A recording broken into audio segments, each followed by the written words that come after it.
dhugaa dubbachuu fi hojiin YouTube kun baay'ee ulfaata.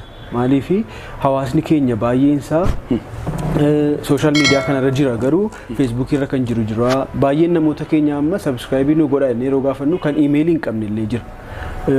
Inni gaaganaa waan irratti hojjetamuu qabudha. Akkanumti utuu subscribe gochuu danda'u immoo subscribe yoo godhe waan qarshiin irraa citu wayitti fakkaate kan siin goone jira. Tokko immoo kanumti yaada jallaadhaan isaan subscribe godhu maaf aandiin birrii argata jedhee immoo kan baay'ee maqarshii baay'ee argatte jedhee yaade immoo akka waan birrii si dhawwatu wayi subscribe si dhawwatu jira. Kanumti subscribe godhee ka'e immoo gaafa sagantaan kee tokkotti toluu didi immoo deebisee subscribe itti immoo deeffatu immoo unsubscribe kan godhu jira. Egaa namoota akkasii baay'eetu jira garuu hojii kee irratti xiyyeeffatteennaan jabeessitee immoo hojjetteennaan suuta deemaa deema. Nuti amma utuu chaanaaliin baniin akka namni nu baru goone dura.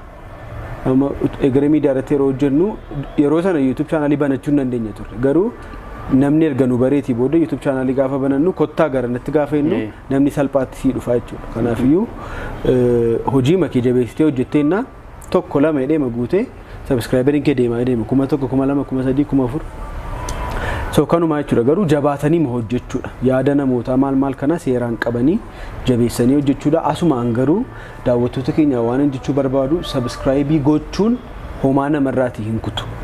Subscribe yoo goote obboleessa keessanitu fayyadama malee sirraa waan hirratu hin dubbate. Qarshii matti Facebook fayyadamtutu shema sanadha kan yoo YouTube subscribe gootes waan tokko waan gatii madaataa fayyadamtu sirraa jeta malee subscribe naa gooteef waan sirraa beena bira dhufu hin qabu. Garuu wal support gochuu wal gargaaruu waan barbaachisuu fi subscribe yoo goone, share yoo goone, like yoo goone miidiyaa mataa keenya an beekaman dhuunfaatti mucaa emailii 6-7 banee namaaf subscribe godhu beeka. Akkasumatti nama gargaaruudhaaf jechuudha. Numa akka nama tokkotti emailii tokko qabaanne yoo namaaf subscribe goone waan nutti irratti waan hin qabneef obboleessa keenyaan fayyadna jechuudha. Kanaafiyyuu ammuma utuma daawwachaa jirtanii galtanii subscribe yoo gootanii viidiyoo kana yoo share gootanii yoo like gootanii miidiyaa kana bira dhaabbachuu dandeessuun jedha kanuma isaanii.